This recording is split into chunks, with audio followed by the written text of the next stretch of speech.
बंदा खुद की नजरों में सही होना चाहिए। बंदा खुद की नजरों में सही होना चाहिए। दुनिया तो साली भगवान से भी दुखी है।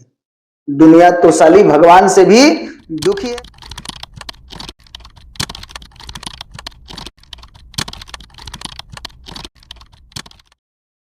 नमस्कार साथियों, आप सभी का स्वागत है आपके अपने YouTube channel 4G mathematics classes पर। जुनून बैच के तहत हम लोग आज क्लास 12th हिंदी के जो पहला चैप्टर है बातचीत, जिसके लेखक बाल कृष्ण भट्ट है, उसके बुक का जो क्वेश्चन आंसर है उसको करने वाले हैं और उसको स्टेप वाइज स्टेप करने वाले हैं। और जो भी आंसर इसका होगा वो आपको कनेक्ट करेगा, आपके भावनात्मक रूप से कनेक्ट करने का प्रयास करेंगे। और हिंदी में आपको सब्जेक्टिव प्रश्न को याद करने के लिए उसको भावनात्मक रूप से जोड़ना पड़ेगा और एक बार आप पढ़ लीजिएगा तो हमेशा आपको याद रहेगा। उस तरीका से आपको हम यहाँ पे क्वेश्चन आंसर बताने वाले हैं। यकीन मानिए जो भी क्वेश्चन आंसर आपके पास आएंगे उस सभी प्रश्न का जो आंसर होगा वो डिफरेंट वे में होगा, अलग तरीका से होगा। तो चलिए बिना देरी के आज के क्लास को हम लोग शुरू करते हैं। लेकिन उससे पहले बंदा खुद की नजरों में सही होना चाहिए। बंदा खुद की नजरों में सही होना चाहिए। दुनिया तो साली भगवान से भी दुखी है। दुनिया तो साली भगवान से भी दुखी है। आप अपने नजर में ठीक रहिए। आप अपने नजर में ठीक रहिए। ये दुनिया जो है वो तो भगवान को भी दोष देती है, भगवान को भी कोसती है और भगवान से भी दुखी है। ठीक है, सबको आप खुश नहीं रख सकते हैं और जो सबका मित्र होता है वो किसी का मित्र नहीं होता है। ठीक है, चलिए उसके बाद है निरंतर प्रयास व्यक्ति को एक दिन जरूर सफल बना देता है। यानी जो निरंतर प्रयास है, निरंतर प्रयास व्यक्ति को एक दिन जरूर सफल बना देता है, इसलिए प्रयास करते रहिए। यानी you never fail until stop trying. आप तब तक फेल नहीं होइएगा जब तक आप प्रयास करना नहीं छोड़ते हैं। ठीक है, तो चलिए हम लोग आगे जो है आज का जो पहला प्रश्न है आप सब आंसर कमेंट करके जरूर बताएंगे। हम यहाँ पर छोटे छोटे प्रश्न को लेकर के बात करने वाले हैं। जैसे आपके पास है कि बातचीत शीर्षक निबंध के निबंधकार कौन है, ये सबको पता है। सर बातचीत शीर्षक के निबंधकार जो है वो बाल कृष्ण भट्ट है, राइट। उसके बाद नेक्स्ट दूसरा प्रश्न जो है छोटा छोटा प्रश्न, उसके बाद जो क्वेश्चन आंसर है उस पर हम लेकर के चलेंगे। अभी आप सब कनेक्ट हो जाइए और कमेंट जरूर कीजिए। ठीक है, तो बाल कृष्ण भट्ट किस युग के रचनाकार है? तो युग कहेगा तो किस युग के भाई? तो युग कहेगा तो भारतेंदु युग और काल कहेगा तो आधुनिक काल के। भारतेंदु युग और आधुनिक काल के ये कवि थे बाल कृष्ण भट्ट। ठीक है, उसके बाद 100 एक सुजान उपन्यास के लेखक कौन है? आप सब बताएंगे। इसका आंसर आप सब कमेंट करके जरूर बताएंगे। ये तीसरा प्रश्न है, इसका जो आंसर होगा वो क्या होगा भाई? बाल कृष्ण भट्ट। ये तो सबको पता है। चौथा नंबर प्रश्न जो है आर्ट ऑफ कन्वर्सेशन कहाँ के लोगों में सर्वाधिक प्रचलित है? तो आर्ट ऑफ कन्वर्सेशन जो है, आर्ट ऑफ कन्वर्सेशन होता क्या है? तो बातचीत करने की एक शैली है, एक विशेष कला होता है। तो ये कहाँ के लोगों में है? यूरोप और खास करके भारत के लोगों में ये विशेष तरह के देखने को मिलता है। तो आप सबसे निवेदन है कि आप इसका स्क्रीनशॉट ले लीजिए और फिर इसको अपने नोटबुक में लिख लीजिएगा। चलिए आगे बढ़ा जाए। नेक्स्ट जो है वो कह रहा है कि बाल कृष्ण भट्ट किस पत्रिका का संपादन किए थे? तो बाल कृष्ण भट्ट ने किस पत्रिका का संपादन किया था? आप सब कमेंट करके जरूर बताएंगे। तो वो था प्रदीप, यानी हिंदी प्रदीप। पूरा नाम कहीं पर आपको प्रदीप मिलेगा लेकिन पूरा नाम जो है वो हिंदी प्रदीप है। ओके, और कब किए थे? तो हिंदी वर्निधि सभा के प्रेरणा से, यानी कि भारतेंदु हरिश्चंद्र की प्रेरणा से हिंदी वर्निधि सभा की ओर से 1877 में इन्होंने हिंदी प्रदीप मासिक पत्रिका का संपादन करना शुरू किया और वो 1877 से शुरू किए थे और 33 वर्षों तक लगातार उसका प्रकाशन किए थे। यहाँ पर जो भी मैंने बताया कि ये हिंदी प्रदीप मासिक पत्रिका जो है कब शुरू हुआ? तो 1877 में। कितने वर्षों तक चला भाई? तो 33 वर्षों तक। इसके ये किसने निकाला? तो ये बालकृष्ण भट्ट ने। इसको इसी तरीका से आपको घुमा करके प्रश्न पूछेगा। ठीक है, मैंने बहुत अच्छा से इसके जो पहले वाला जो फुल चैप्टर एक्सप्लेनेशन था उसमें बहुत बखूबी से आपको अच्छे तरीका से एक्सप्लेन किया था। अगर वो वीडियो आपने नहीं देखा है तो उस वीडियो का लिंक इस वीडियो के डिस्क्रिप्शन में मिल जाएगा, वहां से आप देख सकते हैं। और फ्री में पीडीएफ चाहते हैं तो इस वीडियो के डिस्क्रिप्शन में आपको नीचे में जाएंगे ना तो आपको टेलीग्राम चैनल का लिंक और हमारे व्हाट्सएप चैनल का लिंक मिलेगा, वहां से क्लिक करके उसको ज्वाइन कर लें for PDF notes guess question के लिए। ठीक है, निम्नलिखित में से बाल कृष्ण भट्ट का निवास स्थान कहाँ है? पहले तो बात समझते हैं कि बातचीत के माध्यम से बाल कृष्ण भट्ट जी क्या बताना चाहते हैं। तो आप सब इसका आंसर कमेंट करके बताइए, ठीक है। आप सब इसका आंसर कमेंट करके बताइए क्या होगा। जो क्वेश्चन नंबर 6 है, तो सर इसका जो आंसर होगा बातचीत की शैली यानी वाक शैली पर इन्होंने उसके बारे में बताया है। तो बातचीत के माध्यम से उन्होंने बातचीत की शैली पर प्रकाश डाला है। उसके बाद निम्नलिखित में से बाल कृष्ण भट्ट का निवास स्थान, यानी वो कुछ कहे तो यहाँ निम्नलिखित नहीं होना चाहिए, यहाँ होना चाहिए कि बाल कृष्ण भट्ट का निवास स्थान कहाँ है। आप सब जानते हैं कि बाल कृष्ण भट्ट कहाँ के रहने वाले थे भैया? तो बाल कृष्ण भट्ट इलाहाबाद उत्तर प्रदेश के रहने वाले थे। चला जाए, आप इसका भी स्क्रीनशॉट ले लें, फिर हम लोग आगे बढ़ते हैं। स्क्रीनशॉट लेकर के अपने नोटबुक में जरूर लिख लेंगे, ठीक है। और जो भी हम इसके बुक के क्वेश्चन आंसर की बात करेंगे वो बहुत ही जबरदस्त होगा, ठीक है। चलिए आगे बढ़ते हैं हम लोग। तो कुछ हमने ऑब्जेक्टिव प्रश्न को जो VVI है 2025 में जिसके आने की संभावनाएं हैं 5-7 हमने उसमें से कवर किया है। तो जो भी प्रश्न आपके सामने आएंगे उसको आप आंसर जरूर बताएंगे। जैसा कि आपके पास है बाल कृष्ण भट्ट के पिता का नाम क्या था? तो बाल कृष्ण भट्ट के जो पिताजी थे वो कौन थे भैया? सभी लोग आंसर को कमेंट करेंगे कौन थे। तो उनके पिताजी थे बेनी प्रसाद भट्ट। कौन थे भैया? तो Beni Prasad Bhatt. Option number A जो है वो राइट है, ऑप्शन नंबर ए राइट। आगे बढ़ा जाए। दूसरा जो है बाल कृष्ण भट्ट का जन्म कब हुआ था? तो जन्म जो है इसको डेट तारीख याद रखने के लिए बोला जाता है बाल की चाल जून से जुलाई तक। बाल की चाल जून से जुलाई तक, यानी जून में जन्म हुआ था और जुलाई में उनकी मृत्यु हुई थी। तो यहाँ पूछा जा रहा है जन्म कब हुआ था। तो 23 जून 1844 को उनका जन्म हुआ था। ऑप्शन नंबर ए जो है वो राइट है। ओके, आप सब आंसर कमेंट करते रहिए। आप बताइए इसका क्या होगा? बाल कृष्ण भट्ट की मृत्यु कब हुई थी? बाल कृष्ण भट्ट की मृत्यु कब हुई थी भाई? तो हमने बताया बाल की चाल जून से जुलाई तक, उनकी मृत्यु हुई थी 20 जुलाई।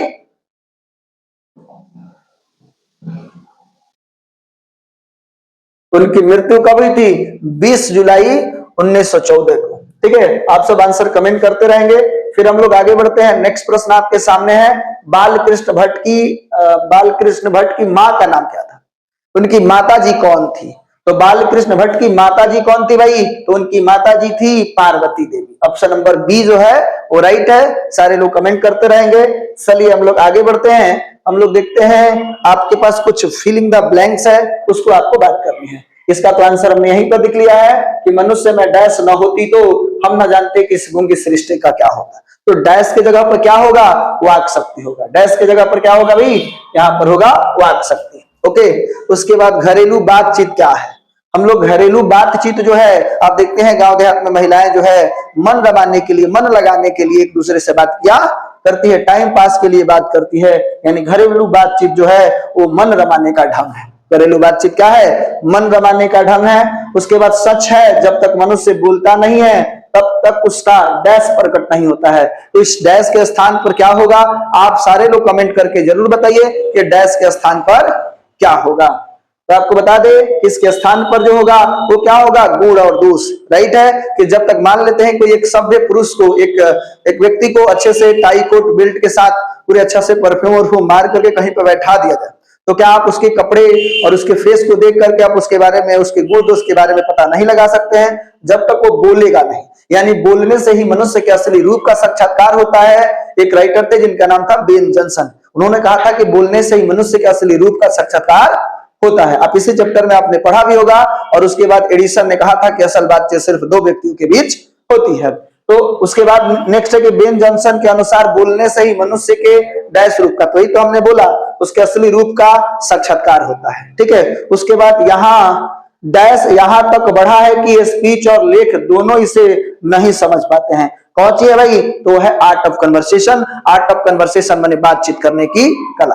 ठीक है, आपका भी इसका भी स्क्रीनशॉट ले लीजिए और अपने नोटबुक में जरूर लिख लेंगे। ठीक है, चलिए आगे बढ़ते हैं हम लोग। नेक्स्ट जो है बुक का जो पहला प्रश्न है उसको आप अपने आप से कनेक्ट करने का प्रयास करिए, किसी से कॉपी पेस्ट करने का प्रयास मत कीजिएगा। उसको सोचिए कि वो कह क्या रहा है। आप उसको इधर उधर करके थोड़ा सा हेर फेर करके कम शब्द में लिख सकते हैं। जरूर हिंदी के प्रश्न को अगर याद कर रहे हैं तो अपने भाषा में अपने तरह से उसको कनेक्ट करके लिखिएगा, याद करिएगा तो जिंदगी भर याद रहेगा, बहुत समय तक याद रहेगा। ठीक है, इसमें भूलने की कोई गुंजाइश नहीं रहती है। लेकिन अच्छे तरीका से रटोगे तो भूलोगे, रटोगे तो भूलोगे, समझोगे तो याद रहेगा। ठीक है, तो रटना नहीं है, समझना है। अगर हमें वाक शक्ति ना होती तो क्या होता? तो भैया वाक शक्ति क्या है? बोलने की कला। अगर आप बोलते ही नहीं तो क्या होता है, ये पूरी सृष्टि जो है वो गूंगी प्रतीत होती और हम अपने अंदर के दुख सुख न दूसरे को बता पाते, न दूसरे के दुख सुख को हम समझ पाते। लगता कि कहीं पर हम बैठा दिए गए हो, मूर्ति के समान होते। ठीक है, तो यहां पर मैंने लिखा है कि अगर हमें वाक शक्ति ना होती तो यहाँ वास शक्ति हो गया है, गलती हो गया है। ठीक है, आप लोग यहाँ पर वाक शक्ति लिख लेंगे। क्या लिख लेंगे भैया, यहाँ पे वाक शक्ति। जहां जहां पे वाक शक्ति है वो थोड़ा सा टाइपिंग मिस्टेक है, कोई दिक्कत नहीं, आप समझदार हैं, आप समझ जाइएगा। कह रहे कि अगर हमें वाक शक्ति ना होती तो सृष्टि पूरी तरीका से गूंगी प्रतीत होती। ठीक है, लोग चुपचाप रहते और एक दूसरे के सुख दुख का अनुभव भी नहीं कर पाते। भैया हम बताएंगे तब तो उसको अनुभव कर पाएंगे, या आप बताएंगे तब तो, जब बोल ही नहीं पाएंगे तो कैसे हम लोग कर पाएंगे। तो वही कह रहा है कि चुपचाप रहते और एक दूसरे के सुख दुख का अनुभव भी नहीं कर पाते, एक दूसरे के सुख दुख का अनुभव भी नहीं कर पाते। बातचीत की कमी के कारण, अगर बातचीत हम कर ही नहीं पाते, उसकी कमी के कारण भावनाओं जो हमारे अंदर भावना है उसको ना व्यक्त कर पाते और ना समझ पाते, जिससे सामाजिक अनुभव और जुड़ाव की जो जुड़ाव संभव नहीं होता। आप एक दूसरे से कनेक्ट कैसे होते हैं, पहले बात करते हैं, उसके बाद पसंद आती है, फिर उस दूसरे से कनेक्ट होते हैं। तो सामाजिक जुड़ाव भी नहीं होता और साथ ही साथ अनुभव भी नहीं होता, सामाजिक अनुभव भी नहीं होता। और कहा भी जाता है कि आपने देखा होगा कि भाषा जो होता है वो भाषा तीन प्रकार की होती है। भाषा कितने प्रकार की होती है, तो सबसे पहले आपको समझना होगा कि भाषा क्या होता है। भाषा एक क्या है भाई, भाषा एक साधन है, भाषा एक साधन है, माध्यम है। भाषा एक ऐसा माध्यम है जिसके द्वारा मनुष्य अपने विचारों को दूसरे पर प्रकट करता है या दूसरे के विचारों को समझता है। ये साधन है, माध्यम है। भाषा कितने प्रकार के हो गए भाई, तो तीन प्रकार की। एक सांकेतिक भाषा जो इशारा करके आप बताते हैं, दूसरा है आप लिख करके बताते हैं, और तीसरा जो है वो क्या है, पहला तो लिखित, उसके बाद मौखिक, उसके बाद सांकेतिक, यानी तीन भाषा जो है उसको आपको देखना पड़ेगा। भाषा के जरिए तो हम एक दूसरे से कनेक्ट हो पाते हैं। तो यहाँ पे बहुत ही बेहतरीन है कि अगर हम वाक शक्ति ना होती तो सृष्टि पूरी तरीका से गूंगी प्रतीत होती, लोग चुपचाप रहते और एक दूसरे के सुख दुख का अनुभव नहीं कर पाते, और बातचीत की कमी के कारण अपनी भावनाओं को व्यक्त और समझ नहीं पाते, जिससे सामाजिक अनुभव है वो नहीं हो पाता और ना ही सामाजिक जुड़ाव संभव हो पाता। यानी आप जब इसका आंसर लिखोगे अपने मन से सोचना कि क्या है वाक शक्ति, क्या है, और उसको अपने जरूरी नहीं है कि जैसा लिखे हैं, आपके अंदर एक सेंस डेवलप हो जाना चाहिए कि ये क्या है, और अपने तरीका से बोर्ड एग्जाम में लिखना चाहिए। और बोर्ड में जरूर लिखा रहता है कि परीक्षार्थी यथासंभव सभी प्रश्नों का उत्तर अपने शब्दों में दे। तो आपको प्रश्न समझना होगा, प्रश्न को बार बार पढ़ो, प्रश्न को समझ जाओ और फिर उसको अपने भाषा में ढालो और उसको आप अपने भाषा में उसका आंसर दो। चलिए, हालांकि ये ठीक है, आप इसका स्क्रीनशॉट ले लें और इसमें कुछ सुधार करके लिखना चाहते हैं तो सुधार की गुंजाइश है, आप लिख सकते हैं। चलिए आगे बढ़ते हैं। नेक्स्ट प्रश्न है इसमें दूसरा प्रश्न है कि बातचीत के संबंध में बेन जॉनसन और एडिसन का क्या विचार है। तो भैया आप यहाँ पे समझो, तो बेन जॉनसन की जगह पर यहाँ वेन जॉनसन हो गया है। आप थोड़ा सा ध्यान देना, ये टाइपिंग मिस्टेक है, टाइपर का गलती है। तो बेन जॉनसन के अनुसार उन्हें उसी ने तो कहा था कि बोलने से ही मनुष्य का असली रूप का साक्षात्कार होता है, जब बोलोगे नहीं तो मनुष्य का असली रूप का पता नहीं चलेगा।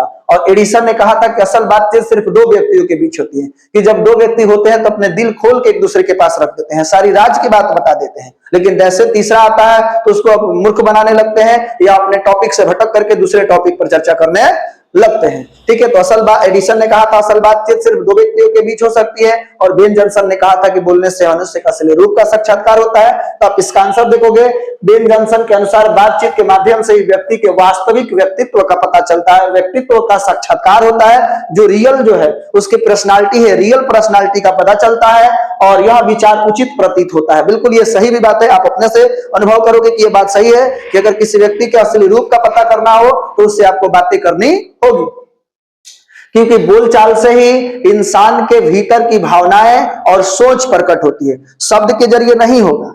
इसलिए देखते हैं कि आजकल के शादी विवाह होते हैं तो भैया 1 महीना पहले से लड़के और लड़की एक दूसरे से कनेक्ट हो जाते हैं और उसके भावनाओं को समझने लगते हैं, और गड़बड़ होना होता तो 1 महीना तो हमने बहुत कम बोल दिया, सालों भर हो जाता है। ठीक है, ये जरूरी भी है कि अगर एक दूसरे के साथ जीवन बिताना है तो कुछ अगर समझ भी लेंगे तो उसके दो पहलू हो सकते हैं। आपकी नजर में क्या है आप पता नहीं, लेकिन मेरे हिसाब से एक तरह के ठीक भी है कि एक दूसरे को समझ लेंगे, नहीं चलेगा तो इस संसार में बहुत सारे लोग हैं, कोई दिक्कत नहीं है, फिर दूसरा देखेंगे ना जी। तो यहां पर हमने देखा। दूसरा क्या भाई, एडिसन का मानना है कि सच्ची बातचीत केवल दो व्यक्तियों के बीच होती है, यानी असल बातचीत जो है वो दो व्यक्तियों के बीच होती है, हो सकती है। जब तीन व्यक्ति होते हैं तो बातचीत की गहराई खो जाती है, आप उतने अच्छे से अपने जो दिल की बात है वो बता नहीं पाते हो जो तीसरा रहता है, ठीक है ना, दूसरे वाला बता पाता है ना आप बता पाते हो तीसरे की उपस्थिति के कारण। उनका तर्क यह है कि जब बातचीत तीसरा व्यक्ति शामिल होता है तो या तो संवाद रुक जाता है, जिस टॉपिक पर आप बात कर रहे थे उस संवाद को ही रोक देते हैं, या उसमें शामिल लोग उसे अनभिज्ञ समझने लगते हैं और वे कहते हैं कि दो व्यक्ति के बीच होने वाली निकटता में एक दूसरे का प्रभाव दूसरे पर गहराई से पड़ता है और इसी प्रकार उनकी बातचीत का असर भी बहुत गहरा होता है। जब दो व्यक्ति एक दूसरे से बात करेंगे तो अपने दिल की बात खोल करके रख देंगे। आप इसके अंदर कुछ सुधार करना चाहते हैं, मैंने वीडियो स्टार्ट हुआ तो तभी बोला था कि आप जब हिंदी के क्वेश्चन आंसर कर रहे हैं तो उसके भावनाओं को जोड़िए, तब जाके करिए। और हर चैप्टर का जब आप शुरुआत के जो बुक एक्सप्लेनेशन है उसको अगर समझेंगे तो आपको किसी प्रकार का कोई दिक्कत नहीं होने वाला है, ठीक है। आगे हम लोग बढ़ते हैं। ये भी सही है, इसका स्क्रीनशॉट ले लीजिए और इसमें कुछ सुधार करना चाहते हैं तो कर सकते हैं। आप केवल इतना भी लिख सकते हैं, उनके मत लिखना है तो आप मत में आप ये लिख सकते हैं, बेन जॉनसन का मत है कि बोलने से ही मनुष्य के असली रूप का साक्षात्कार होता है, पता चलता है। और एडिसन का मत है कि असल बातचीत सिर्फ दो व्यक्तियों के बीच हो सकती है। आप इतना भी लिख सकते हैं, अलग से आपको डिस्क्राइब करने की कोई जरूरत नहीं है। प्रश्न के अनुसार वो आंसर सही भी है, लेकिन हिंदी कहता है कि आप उसके आगे पीछे कुछ बातों जोड़ो। आप समझदार भी हैं, कुछ आगे पीछे बात जोड़ना पड़ेगा, उसका तर्क भी देना पड़ेगा, किस तर्क में दिए हैं। लेकिन आप ऐसे भी लिख सकते हैं, आप केवल बता सकते हैं बेन जॉनसन का मत है कि बोलने से ही मनुष्य का असली रूप का साक्षात्कार होता है, और एडिसन का मत है कि असल बातचीत सिर्फ दो व्यक्तियों के बीच हो सकती है, ठीक है। आगे बढ़ते हैं हम लोग। नेक्स्ट है कि व्याख्या करें। जब भी व्याख्या करने की बात आती है तो जो लाइन है, तो सबसे पहले जिस लाइन की व्याख्या करनी है आपको बखूबी पूरे जब पढ़ोगे तब व्याख्या आपको समझ में आती है। तो लाइन समझना है कि वो कहाँ के लाइन है, किस पाठ का है, उसका लेखक कौन है, तब तो उसके प्रस्तुत पंक्तियां बना सकते हैं, ठीक है। उसको बनाने के लिए उस लाइन को समझना पड़ेगा कि किस चैप्टर के टॉप भी होता है, एक तरह से टॉप भी, लेकिन जो कंटिन्यू पढ़ेंगे बेहतरीन तरीका से बुक को पढ़ेंगे तो उनको किसी प्रकार का कोई दिक्कत होने वाला नहीं है। क्योंकि मैं सही बता रहा हूं, तो जब पत्नी की पंक्ति की व्याख्या करनी है तो पता होना तो चाहिए कि पंक्ति कहाँ का है, अर्थ समझ में थोड़ा बहुत आ भी रहा है तो आपको पंक्ति पता होना चाहिए, किस पाठ का पंक्ति है, उसके लेखक कौन है, ये सब जानना बहुत जरूरी है। इसलिए एकदम बेहतरीन तरीका से पढ़िए। इसलिए मैं बोलता हूं कि सफलता के लिए कोई शॉर्टकट नहीं होता है, आपको मेहनत करनी होगी और जबरदस्त मेहनत करनी होगी, ठीक है। क्योंकि पहले कहा जाता था कि slow and steady wins race, और आज हो गया है fast and steady wins race. पहले लोग कहते थे कि धीरे चलो लगातार चलो जीत जाओगे, लेकिन आज ऐसा नहीं है। आज है फास्ट चलो, तेज चलो, लगातार चलो तभी जीतोगे। और उस समय के लिए कहानी भी आपने देखा होगा, कछुए और खरगोश की कहानी। देखो खरगोश हार जाता है, कछुए जीत जाता है, किसके वजह से? कंटिन्यूटी के वजह से। लेकिन आज वो कहानी पूरी तरीका से बदल गई है। पहले लोग कहते थे slow and steady wins race, आज है fast and steady wins race, ठीक है। चलिए हम लोग बात करते हैं। तो जब भी पंक्तियां को व्याख्या करना हो तब व्याख्या में ये कह रहे हैं कि हमारे भीतरी मनोवृत्ति प्रति क्षण नए नए रंग दिखाया करती है। वह प्रपंचात्मक संसार का बड़ा भारी आईना है, जिसमें जैसी चाहो वैसी सूरत देख लेना, कोई दुर्घट बात नहीं है। तो ये तो भाई इस चैप्टर की है, तो आपको पता ही है इस चैप्टर के, जब एग्जाम में आता है तो थोड़ा सा डिफिकल्ट हो जाता है, आपको पता ही नहीं चलता है कि वो लाइन कहां से है। तो आपको लिखना होगा, जहां से भी है लिखोगे प्रस्तुत पंक्तियां हमारे पाठ्य पुस्तक दिगंत भाग 2, कौन से? दिगंत भाग 2 के गद्य खंड बातचीत। और बातचीत क्या है भाई? तो बातचीत यहाँ पर आपको पता होना चाहिए, बातचीत निबंध है। निबंध शीर्षक पाठ से लिया गया है, जिसका रचयिता जो है आधुनिक काल के महान लेखक बालकृष्ण भट्ट है। इन पंक्तियों के माध्यम से बताना चाहते हैं कि क्या बताना चाहते हैं गुरु? वो बताना चाहते हैं कि मनुष्य की मनोवृत्ति, मनुष्य के जो मनोवृत्ति है, मन की दशा है, वो क्या होती है? प्रतिक्षण एवं निरंतर बदलती रहती है। आपके मन में तरह तरह के हर क्षण नए नए ख्याल आया करते हैं, ये तो सही बात है, आप इस चीज का अनुभव भी करते हैं, ठीक है। और यह एक प्रपंचात्मक संसार का भारी आईना है, बड़ा आईना है, ठीक है। ये हमारे जो प्रपंचात्मक संसार, ये रचा हुआ जो संसार है, इसका बड़ा भारी आईना है। इसका तात्पर्य यह है कि मनुष्य की मन की स्थिति, मैंने जो ये बातें बोला कि मनुष्य की मनोवृत्ति निरंतर बदलती रहती है और यह एक प्रपंचात्मक संसार का बड़ा भारी आईना है, बड़ा आईना है। इस कथन का जो तात्पर्य है, इसका मतलब है वो क्या है भाई, कि मन की स्थिति बदलती रहती है। मन की स्थिति जो है वो प्रति क्षण बदलती रहती है और एक व्यक्ति दोस्त तो कभी दुश्मन की भांति भूमिका में दिखाई देता है। मतलब आप देखोगे कोई आपको कुछ दिन पहले आपका दोस्त था, अभी वो दुश्मन बना हुआ है, तो ये किसके वजह से? ये सारा का सारा मन का खेल है। आपने उससे कोई मतलब सारा झगड़ा का जड़ बात है, आप उससे सही से बात करोगे झगड़ा का जड़ खत्म हो जाएगा। तो यही कह रहे हैं कि जो पहले दोस्त था वो दुश्मन बना हुआ है, दुश्मन की भूमिका में दिखाई दे सकता है। इस चंचलता के कारण व्यक्ति को वास्तविकता स्पष्ट नहीं हो पाती है। ठीक है, लेखक मानते हैं कि मनोवृत्ति की चंचलता के कारण समाज में झूठ, ये देखिएगा, आप मन की चंचलता के वजह से, आपके मन के मनोदशा के वजह से ही आप समाज में क्या हो करते हैं? झूठ, फरेब, छल, प्रपंच होते हैं। और इसे दूर करने के लिए लेखक सलाह देते हैं कि व्यक्ति को अपनी जिह्वा पे कंट्रोल रखना चाहिए, जिह्वा और मन पर नियंत्रण रखना चाहिए और अपनी सोच को एकाग्र करना चाहिए। और इस प्रकार मनोवृत्ति पर नियंत्रण से व्यक्ति केवल सामाजिक संघर्षों से बच सकता है और बल्कि एक नवीन और सुखद संसार की रचना कर सकता है। इसका हालांकि आप दूसरी जगह देखोगे तो इससे भी बड़ा है, आप इससे भी कुछ छोटा करना चाहते हैं तो छोटा कर सकते हैं, पढ़ सकते हैं, लेकिन मैंने इसको भावनात्मक रूप से जोड़ा है। ये कह रहे हैं कि इन सबसे बचना चाहते हैं तो मनुष्य को अपनी जिह्वा और मन पर नियंत्रण रखना चाहिए। और कहा जाता है कि 1000 बोलने वाले का जवाब एक चुप्पा देता है, इसलिए आप हर बात पर रिएक्शन मत दो, उस जगह पे आप चुप हो जाओ। अगर बहुत सारे लोग बोल रहे हैं तो कहा भी गया है और सही कहा गया है कि 1000 बोलने वाले का जवाब एक चुप्पा देता है, तो आप बहुत स्थिति में चुप रहोगे, आपके परिवार के लिए भी सही रहेगा। ठीक है, ये मैंने बहुत अच्छे तरीका से इसको बताया है, आपको इसको लिख लेना चाहिए। और इसमें भी मैंने आप शुरुआत में ही कहा था अगर छोट कर सकते हैं तो छोटा कर लीजिएगा। ठीक है, आगे बढ़ा जाए।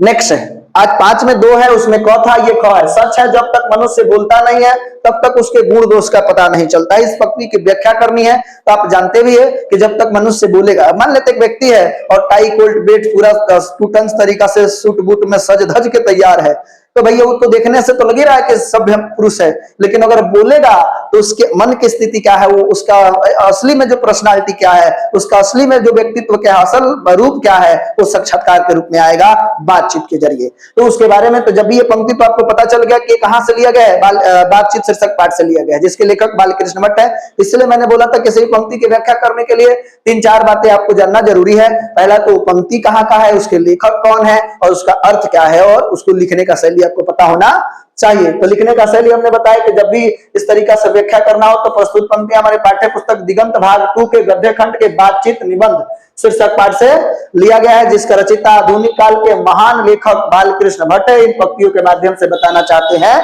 कि बातचीत एक कला है। बिल्कुल सही है, बातचीत करने का किसी का नहीं है, बोली गोली खाने लगता है ना, कोनो के बतिये गोली मैंने जो बात करने का जो तरीका है वही बोली गोली खाने लगता है, और किसी का बात बहुत प्रिय होता है, आप घंटों तक उससे बात करना पसंद करेंगे। और कोई आप समझ ही रहे हैं, बोली गोली खाने लगता है, समझे। तो बातचीत का एक कला है, बातचीत करना जो है एक कला है, बातचीत एक कला है जो प्रेम और आनंद को बढ़ावा देती है।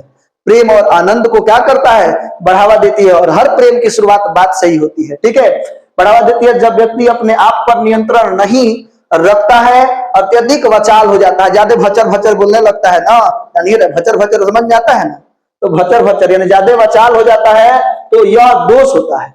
तो आपको भी ज्यादा बोलने को जहां पे मौका मिले और तभी बोलिए, बिना मतलब कि आप बोलिए मत, अपना जो है बाड़ी को क्यों व्यर्थ करना है। ठीक है, यह दोष है, जबकि सलीके से की गई बात गुण है। आप किसी बात को रखना चाहते हैं तो उसको एक तरीके से सलीके से रखिए।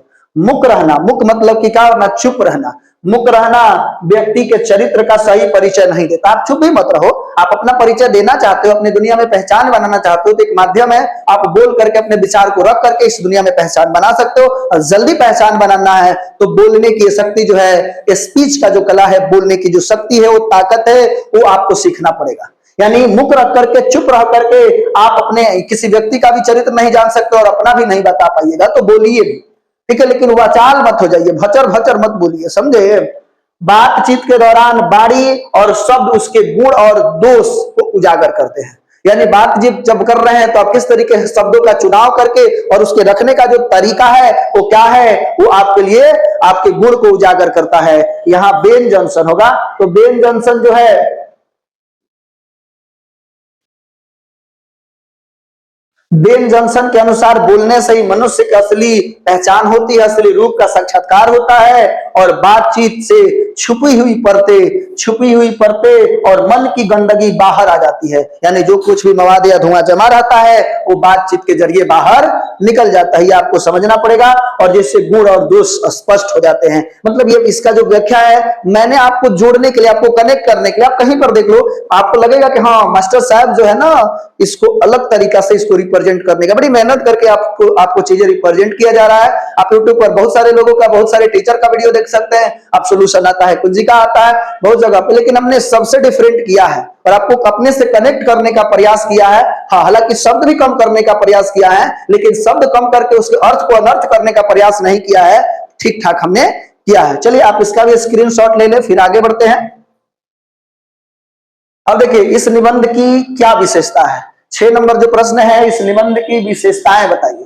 तो भैया आप इस निबंध को जब पढ़े थे, ये जो बातचीत है निबंध है, ललित निबंध है, ठीक है। इसकी विशेषता क्या है, तो इस निबंध में लेखक बातचीत यानी वाक शक्ति, इसके बारे में वाक शक्ति को ईश्वर के द्वारा प्रदान की गई अनमोल शक्ति बताया है। बिल्कुल यह है भी, अगर नहीं होता तो क्या हम आपको अपने बातों को समझा पाते, रख पाते, नहीं रख पाते, ठीक है। और जो मनुष्य को पशुओं से अलग भी करता है, नहीं तो हम पशु के समान कहीं खूंटा में बांध दिए गए होते, न सुख दुख किसी को बता पाते, न दूसरे को समझ पाते, यानी पशु से हमको अलग करने के लिए भी गुण है।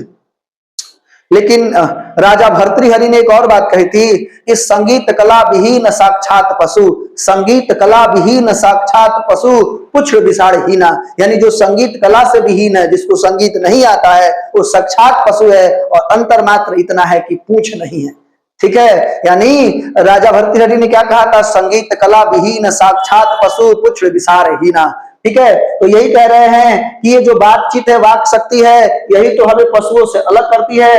ये निबंध में आर्ट ऑफ कन्वर्सेशन और सुहृदय गोष्ठी जैसे तरीकों की चर्चा भी की गई है। यानी इस पाठ में आर्ट ऑफ कन्वर्सेशन क्या है, बातचीत करने का तरीका क्या है, सुहृदय गोष्ठी क्या है, इन सब चीजों के बारे में चर्चा किया गया है। आप देखो प्रश्न पर ध्यान दोगे, प्रश्न छोटा है लेकिन आप इसके निचोड़ बताना पड़ेगा, इस निबंध की विशेषता बतानी पड़ेगी, क्या क्या इसके अंदर है, उन सब चीजों को बताना पड़ेगा, ठीक है। चर्चा की गई है जो आनंददायक संवाद के लिए महत्वपूर्ण है, ठीक है। लेखक ने एडिसन और बेन जॉनसन, एडिसन और बेन जॉनसन, एडिसन और बेन जॉनसन के विचार प्रस्तुत किए हैं। एडिसन के अनुसार जो आप बात करेंगे, असल बातचीत जो है वो सिर्फ 2 व्यक्तियों के बीच हो सकती है, और बेन जॉनसन का मत बोला था कि बोलने से ही मनुष्य का असली रूप का साक्षात्कार होता है। तो यहाँ पर है, लेखक ने एडिसन और बेन जॉनसन के विचार प्रस्तुत करते हुए एडिसन के अनुसार व्यक्ति के गुण और दोष प्रकट होते हैं जब वह बोलता है। नहीं, यहाँ पर बेन जॉनसन के अनुसार व्यक्ति के गुण और दोष तब प्रकट होते हैं जब वह बोलता है, ठीक है। यहाँ पर एडिसन की जगह पर क्या होगा जी, बेन जॉनसन, वही तो बोले थे कि ब याद रखना, यानी ब माने बोलने से मनुष्य के असली रूप का साक्षात्कार होता है, ब, ठीक है। जबकि एडिसन का कहना था कि यहां पे थोड़ा सा गड़बड़ लग रहा है, आप यहां पर थोड़ा सा ध्यान दे दीजिएगा, ये सारा लाइन ही गड़बड़ हो गया है ना, आपको हम बता दें।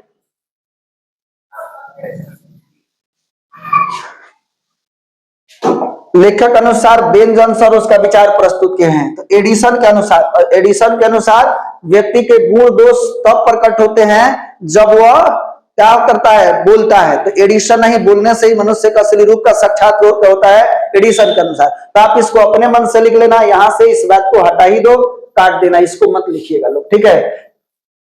अब मैं इसको काट दिया। आप यहां पर लिख सकते हैं क्या कि लेखक ने एडिसन और बेन जॉनसन के विचार प्रस्तुत किया है। बेन जॉनसन के अनुसार बोलने से ही मनुष्य का असली रूप का साक्षात्कार होता है, बोलने से ही मनुष्य के असली रूप का साक्षात्कार होता है। और एडिसन के अनुसार क्या है भाई, असल बातचीत सिर्फ दो व्यक्तियों के बीच हो सकती है। इसको लिख लीजिएगा, थोड़ा सा उलटफेर हो गया है। और मन को नियंत्रित करके बात करने से व्यक्ति को एक नया संसार रच सकता है। जब आप नियंत्रित करते हैं और जहां पे जाइएगा वहां पर आपके इर्द गिर्द आपके दोस्त बन जाएंगे, किसी प्रकार का कोई समस्या नहीं हो सकता है। ये बातें जो है, ये वाक शक्ति जो है, बोलने की शक्ति जो है, आप जहां पे रहिएगा एक नवीन संसार की रचना करते रहिएगा, बल्कि जीवन को भी मजेदार बना सकता है। बातचीत व्यक्तित्व के विकास और लोकप्रियता का एक माध्यम है। अगर आप लोकप्रिय भी होना चाहते हैं तो बातचीत आपको करा सकता है। वक्तृता, स्पीच देने की जो कला है वो आपको फेमस बना सकता है। ठीक है, तो यहां पर आप ध्यान दोगे कि नवीन संसार की रचना आप कर सकते हैं। यहां पर जो है अपनी जिंदगी को मजेदार बनाने के लिए खाने पीने चलने की आवश्यकता होती है, उसी प्रकार आपको बोलना भी पड़ता है। जिंदगी को मजेदार बनाने के लिए बातचीत भी उतना ही आवश्यक है। ठीक है, तो बहुत सारा चीजें है, थोड़ा सा इसको सुधार लीजिएगा लोग। आगे बढ़ते हैं हम। अब इसमें भाषा की बात है, तो भाषा की बात में आप देख लो, यहां से भाषा के बाद से हमने कुछ प्रश्न कवर कर दिया। राम रमोगल का क्या अर्थ होता है, इस वाक्य में प्रयोग कर। तो राम रमोगल का अर्थ क्या होता है, तो चार से अधिक जब लोग बात करते हैं उसी को तो बोला जाता है राम रमोगल कहा जाता है। और वाक्य में प्रयोग जो है हमने यहाँ किया है, राम, श्याम, मोहन और सोहर रेलगाड़ी में राम रमोगल कर रहे थे। तो जब भी आप ट्रेन में जाते हैं, सफर करते हैं, अलार्म बंद कर दीजिए। ठीक है, तो ये राम रमोगल करते हैं, कोई दिक्कत। तो चार से अधिक लोगों के बीच बातचीत जो होता है उसे हम लोग राम रमोगल कहते हैं। उसके बाद नीचे दिए गए वाक्य में सर्वनाम छांटना है। तो जैसे यहाँ पर वाक्य है, कोई चुटीली बात आ गई हंस पड़े, तो इसमें कोई जो है वो क्या है, कोई जो है वो सर्वनाम है। और कैसा सर्वनाम है, अनिश्चयवाचक सर्वनाम है।